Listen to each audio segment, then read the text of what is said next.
আসসালামু আলাইকুম দর্শক, আমি পারভেজ লিবিয়া থেকে বলছি। আপনাদের জন্য গত 24 ঘন্টার এনজিও সংস্থা দ্বারা কিছু আপডেট নিয়ে এলাম। বিস্তারিত জানতে যারা আমার ভিডিওটা ইউটিউবে দেখতেছেন, লাইক কমেন্ট শেয়ার করবেন। যা নতুন, চ্যানেলটা সাবস্ক্রাইব করুন, সঙ্গে থাকবেন। যারা ফেসবুক পেজে আছেন, লাইক কমেন্ট শেয়ার করবেন, ফলো বাটন চালু করে রাখবেন নিত্য নতুন লিবিয়া ডিটেলের আপডেট পাওয়ার জন্য।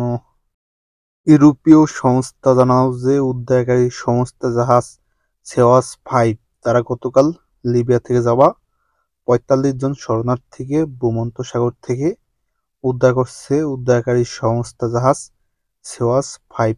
যেই শরণার্থী লিবিয়ার উপকূলে যাওয়ার পরে তারা আন্তর্জাতিক জলসীমা থেকে তারা এই ৪৫ জন শরণার্থী উদ্ধার করছে উদ্ধারকারী সংস্থা জাহাজ সেওয়াস 5, এটা তারা জানালো।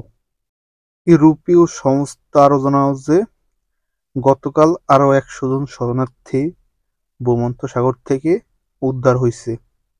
যেই ১০০ জন শরণার্থী তারা লিবিয়ার বেনগাজি তবরুত উপকূল থেকে ছেড়ে আসা হয়েছিল ১০০ জন শরণার্থী নিয়ে একটি নৌকা।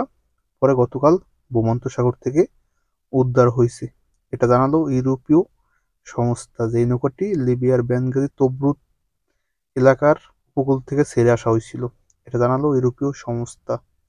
ইউরোপীয় সংস্থা আরও জানালো যে গতকাল ইতালির ক্যানাব্রিয়া উপকূল থেকে তারা ৪টি নৌকা থেকে ১৫৪ জন শরণার্থী উদ্ধার করছে ক্যানাব্রিয়া কর্তৃপক্ষ। যে তারা গতকাল রাত থেকে বিকাল পর্যন্ত তারা ৪টি নৌকা উদ্ধার করছে ইতালির ক্যানাব্রিয়া উপকূল থেকে, এটা জানালো ক্যানাব্রিয়া কর্তৃপক্ষ। ইউরোপীয় সংস্থা জানালো যে গত ২ দিন আগে লিবিয়ার উপকূল থেকে ছেড়ে যাওয়া ৬৯ জন শরণার্থী নিয়ে একটি নৌকা তিউনিসিয়ার জলসীমায় যেয়ে তাদের নৌকার ইঞ্জিনের সমস্যার কারণে তারা আর সামনে আগাইতে পারতেছিল না। পরে তারা ইউরোপীয় সংস্থা জানাইছে, পরে লিবিয়া কর্তৃপক্ষকে, পরে তিউনিসিয়া কর্তৃপক্ষকে জানানোর পরে তিউনিসিয়া কর্তৃপক্ষ তারা এই ৬৯ জন শরণার্থীকে উদ্ধার করে তাদেরকে তিউনিসিয়ায় রাখা হয়েছিল। এই নৌকাটি লিবিয়ার উপকূল থেকে ছেড়ে যাওয়া হয়েছিল গত ২ দিন আগে, এটা জানালো ইউরোপীয় সংস্থা। ইউরোপীয় সংস্থা আরও জানালো যে উদ্ধারকারী সংস্থা জাহাজ হিউম্যানিটি-1 তারা গতকাল ইতালির বন্দর ছেড়ে তারা ভূমধ্যসাগরের উদ্দেশ্যে রওনা দিছে শরণার্থী উদ্ধার করার জন্য। লিবিয়া থেকে তিউনিসিয়া যে শরণার্থী যাবে সেই শরণার্থী উদ্ধার করার জন্য তারা এখন বর্তমানে মধ্য ভূমধ্যসাগরের উদ্দেশ্যে রওনা দিছে উদ্ধারকারী সংস্থা জাহাজ হিউম্যানিটি-1। লিবিয়া কর্তৃপক্ষ জানালো যে আবারও লিবিয়ার কোস্টগার্ড তারা ভূমধ্যসাগর থেকে শরণার্থী আটক করছে।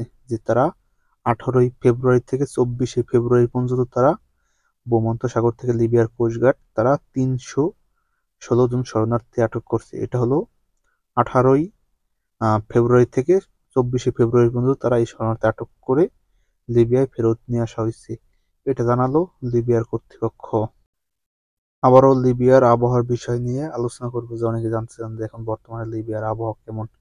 আপনাদের সাথে বলি যে গত ২ দিন আগে লিবিয়ার আবহাওয়া অনেক খারাপ ছিল, অনেক বৃষ্টি হয়েছে, পরে অনেক বাতাস ছিল। যে আপনার স্ক্রিন যে পিকচার দেখেছেন এটা হলো লিবিয়ার আবহাওয়া। দেখেন এটা হলো লিবিয়ার আবহাওয়ার দেখা যায় যে আবহাওয়া কদিন খারাপ থাকবে। রোদ্দুর আছে কিন্তু যে অনেক বাতাসের কারণে যে ভূমধ্যসাগরে আবহাওয়া অনেক খারাপ থাকে। যে গতকাল একটু আবহাওয়া ভালো গেছে, তার জন্য লিবিয়া থেকে এই শরণার্থী ইতালি পৌঁছেছে। আবহাওয়া খারাপ থাকলে বেশি একটা নৌকা ইতালির উদ্দেশ্যে ছাড়া হয় না। এটাই ছিল আজকে গত ২৪ ঘন্টার এনজিও সংস্থা দ্বারা আপডেট। যদি কেউ ভাই বেড়াদার লিবিয়া থেকে ইতালিতে পৌঁছে যায়, বাসায় ফোন দিয়ে থাকে, যদি আমার ভিডিও দেখেন তাহলে আপনার কমেন্টে জানাই দিন। আর আপনি অনেকে জানার জন্য ভিডিওটা বেশি বেশি শেয়ার করবেন। সবাই ভালো থাকবেন। আসসালামু আলাইকুম, দেখা হবে পরের ভিডিওতে।